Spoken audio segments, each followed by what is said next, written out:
Hello Trekkies! Today we're keeping up with the Cardassians and we're going to talk about one of the most complicated and most complex person in the Cardassian fleet in Deep Space Nine, Gul Dukat. But as you get to know me, I think you'll find that I'm a complicated man. Gul Dukat is one of the most complex person in Star Trek Deep Space Nine and one of the most complex Cardassian in the Star Trek franchise. He was a really interesting character from the very beginning to the series till the very end. He had many aspects despite of his 37 appearance in Star Trek Deep Space Nine. So let's have a look what sort of a person is Gul Dukat. In the very beginning, Gul Dukat was the prefect of Bajoran between 2346 and 2369. In 2360 he was assigned to the former TREKKERPRISE station as the commander, and although he was hated by Bajorans because he committed many atrocities, he also believed he actually did so many good things to the Bajoran people. He cut labor, he abolished child labor, and he also improved food and medical treatments. Although the people of the Resistance didn't really appreciate his acts, and he wanted to repay him by trying to assassinate him at least 4 or 5 times. Bad manners are the fault of the parent, not the child. And I guess the fact that he kept mistresses didn't really help the situation. Although Gul Dukat believed he wanted to make a change, treating the Bajoran people with a soft and gentle hand, not just following orders from the Council and from the Cardassian government.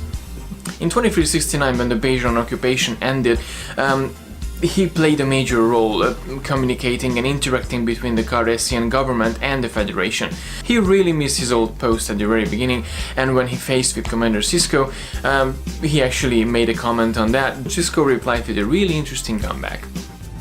Drop by anytime you're feeling homesick.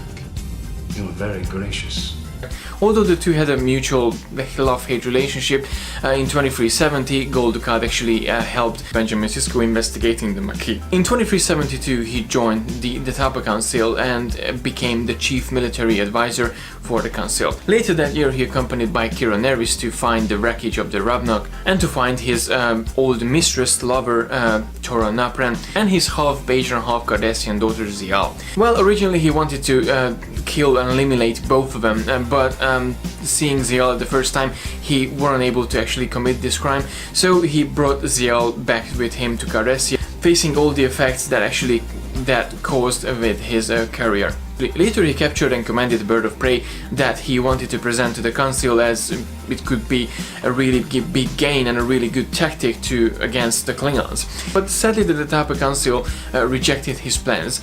So after that he left his previous post as a military advisor and he actually started a one-man war against the Klingons with the captured Klingon ship. He found hard to actually have Ziyal on board, and she, seeing all the atrocities that actually Gul Dukat attempted and did during his command in this Klingon bird of prey. So he asked Kira Nerys to actually bring Ziyal to Deep Space Nine, where she actually remained until the very end of her life. In 2373 he made secret talks with the Dominion leaders, and Cardassia being accepted as the part of the Dominion, and he came back with the Dominion as the leader of Cardassia. In the same year they even took back Deep Space Nine, but their stay wasn't as long, as Captain Sisko and the Prophets eliminated all the Cardassian and Dominion reinforcements coming from the Gamma Quadrant. That caused the Dominion and Cardassian fleets to actually withdraw back to Cardassian space. Time to start packing. In Operation Return, Ziyal has been killed by Damar. That caused that he fell into madness, started to get paranoid and had hallucination, and after a while he also regained his hatred towards Bajor. In 2374 he found a way to destroy the Bajoran people and the Celestial Temple, getting to know about the Power of Wraith. The Power of Wraiths were the other non-corporeal beings that had been knocked out from the Celestial Temple from the wormhole by the Prophets. And he helped this Power of Wraith going into the Celestial Temple, and along his way he killed Jadzia Dax as she simply was in his way. I know this is small comfort, but I never intended you any harm. After his acts, he formed a cult of the Power Wraith in the Empok Nor, the abandoned Cardassian mining station, the sister station of Deep Space Nine. He actually even became a father of a half Bajoran, half Cardassian soul, Mika. 1 year later, in 2375, he underwent cosmetic surgery and he actually posed him as a Bajoran farmer, Anjol Tenant.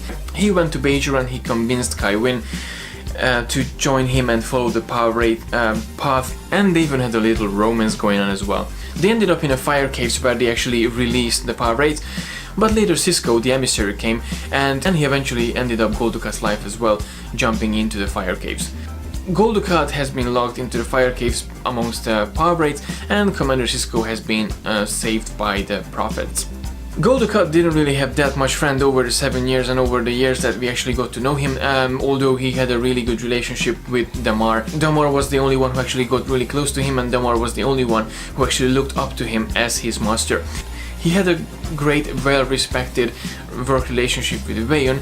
He had a really interesting love and hate relationship with Captain Cisco. They met in the very first episode, and obviously they ended up while killing each other, ending each other path, destiny in the last episode. The whole balance between the two characters reminds me of Sherlock Holmes and Jim Moriarty. So basically Sherlock Holmes fascinated by Jim Moriarty, and Jim Moriarty fascinated by Sherlock Holmes. In my opinion, there was something similar between these two characters, between Cisco and Dukat. They respected each other's position, and they respected each other's personality in a very intimate way. We didn't really get to know more personal interest about this character over the 7 years of Deep Space Nine, but we got to know he actually liked Bajoran spirit wine, canal, he kept many mistresses, and he obviously liked to talk a lot. Gul Dukat, played by the fantastic Mark Alaimo. According to many interviews, Mark Alaimo loved the character because he was able to actually fully engage with the character as well.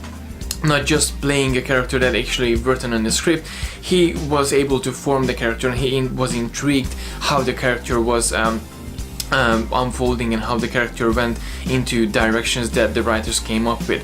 He also tried to bring some softness and playfulness to the character that we got to witness between him and the Cisco character. The fun fact is, Mark Alaimo wasn't the first one actually who was casted as Gul Dukat.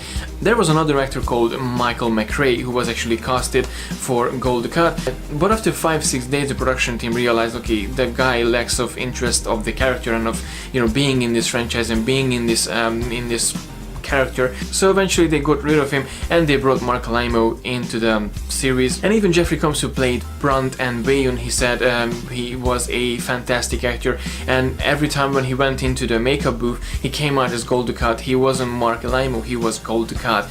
He was so convincing as the character, he was the character himself. So I'm pretty sure if we would see Mark Alaimo dressed up as Gul Dukat, he wouldn't be just Mark Alaimo playing Gul Dukat, he would be Gul Dukat.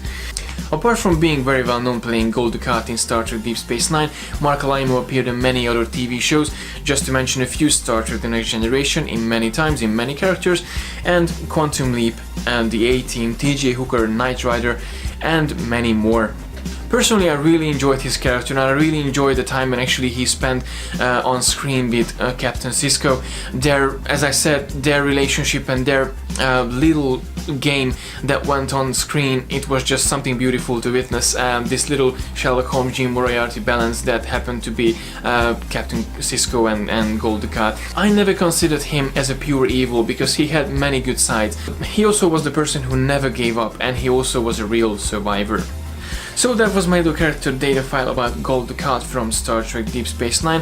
Please let me know in the comment section below what did you like about this character, what was your favorite and least favorite moment with Gul Dukat in the 7 years of Star Trek Deep Space Nine. As always, thank you very much for watching. Please don't forget to like and share the video, and don't forget to subscribe to receive all the geekiness every week. And until next time, live long and prosper.